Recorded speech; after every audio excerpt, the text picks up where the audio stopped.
ॐ पूर्णमदः पूर्णमिदं पूर्णात् पूर्णमुदच्यते पूर्णस्य पूर्णमादाय पूर्णमेवावशिष्यते। श्री हरि।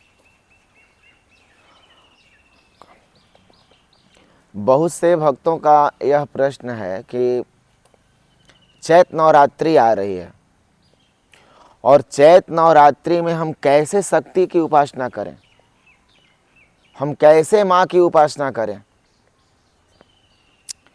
जिससे हमारे अंदर चक्रों का जागरण हो और सिद्धि प्राप्त हो, शक्ति प्राप्त हो, भक्ति प्राप्त हो और समस्या से छुटकारा मिले। रोज भक्त आते हैं और बहुत सारे भक्तों से मिलना एक साथ संभव नहीं है। इतने भक्त हैं, इतने शिष्य मंडली है, शिष्यों की संख्या है कि सबको अलग अलग मार्गदर्शन करना संभव नहीं है। इसलिए मन में भाव आया गुरुदेव भगवान की कृपा से कि वीडियो बना दिया जाए और सबका समाधान इस वीडियो के माध्यम से होता रहेगा। तो नवरात्रियां जो है ना, नवरात्रि 9 द्वारे पुरे देही, यह देह 9 द्वार वाला है। यह जो शरीर हमें प्राप्त हुआ है इसमें 9 दरवाजा है। चक्र तो 8 हैं, गरुड़ पुराण आदि ग्रंथों में 6 चक्र का वर्णन किया गया है और 3 शरीर का, पर मेरे गुरुदेव भगवान 8 शरीर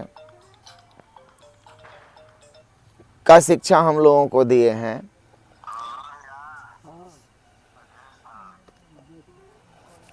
और श्री गीता घाट भगवान भी उसके संदर्भ में, चक्र के संदर्भ में कुछ अपना वक्तव्य दिए हैं। पर हम चैत नवरात्रि 9 दिन के नवरात्रि में हम लोग हैं। नवरात्रि का मतलब है 9 दिन में अपने अंदर छुपे हुए शक्तियों को जानना।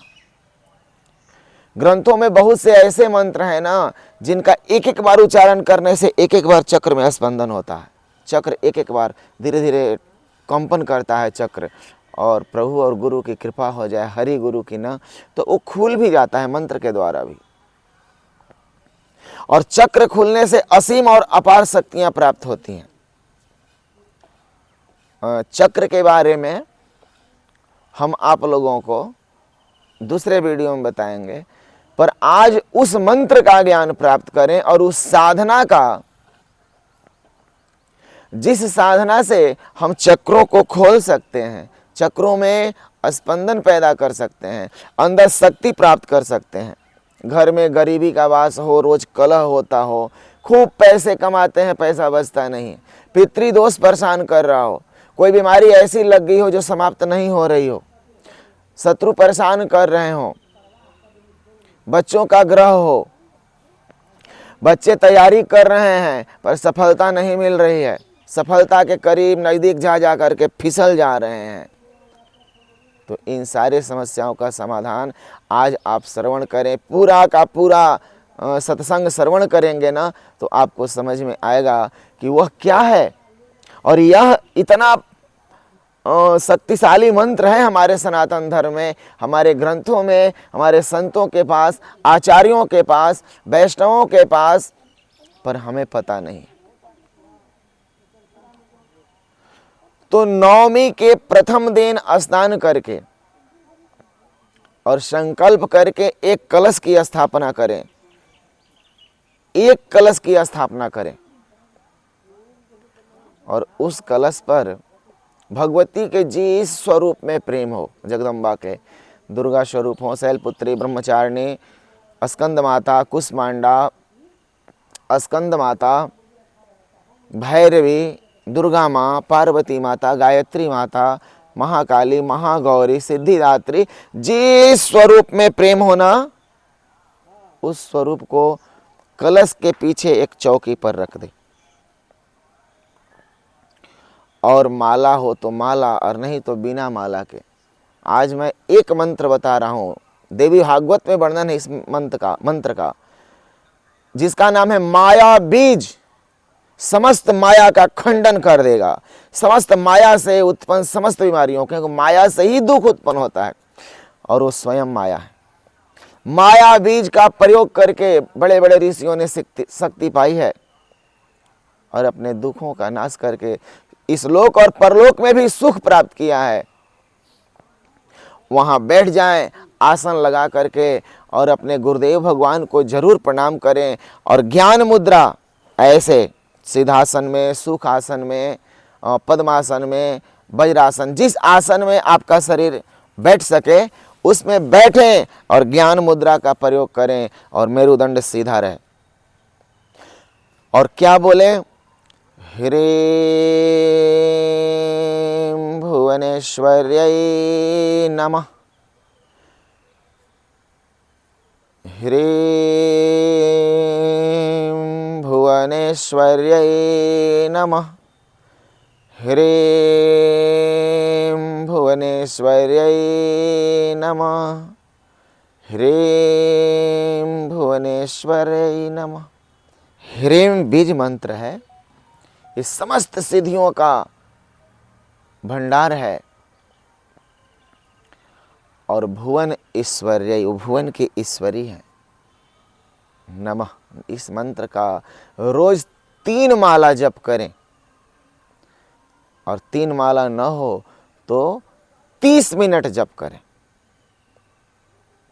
या 20 मिनट से ऊपर और 30 मिनट तक रोज नवरात्रि में 30 मिनट सुबह और 30 मिनट शाम, और फिर भगवती की आरती करें और वह मंत्र माँ के चरणों में समर्पित कर दें कि हे मैया, यह मंत्र और जप आपके चरणों में सादर से प्रेम समर्पित है। तो आप देखेंगे कि 9 दिन में आपको अपार ऊर्जा की प्राप्ति हुई है, अपार सतोगुण का संस्कार अष्टक हुआ है। भले आप कुंडलिनी योग की साधना नहीं कर पाए, नाद योग की साधना नहीं कर पाए, आप भले अनहद नाद को नहीं सुन पाए, पर सिद्धि तो उस तरह की आएगी उनकी कृपा से। यो न पूज्यते चंडिका भक्तवत्सलाम भस्मीकृत, वो आपके समस्त पुण्यों को भस्म करती है। तो नवमी में उस माँ की पूजा इस मंत्र से जरूर करें।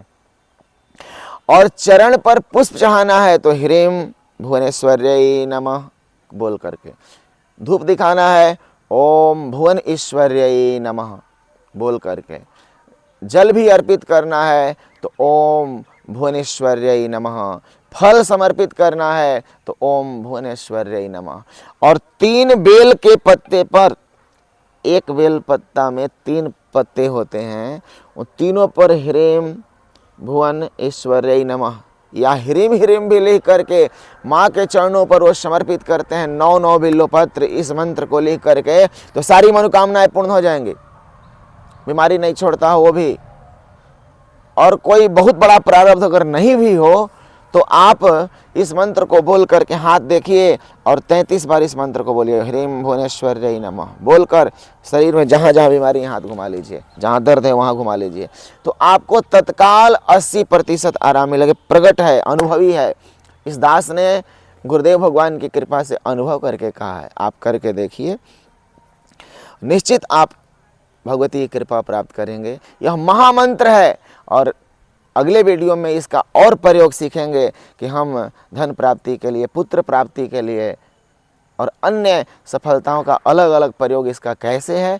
अगले वीडियो में। जय जय श्री सीताराम।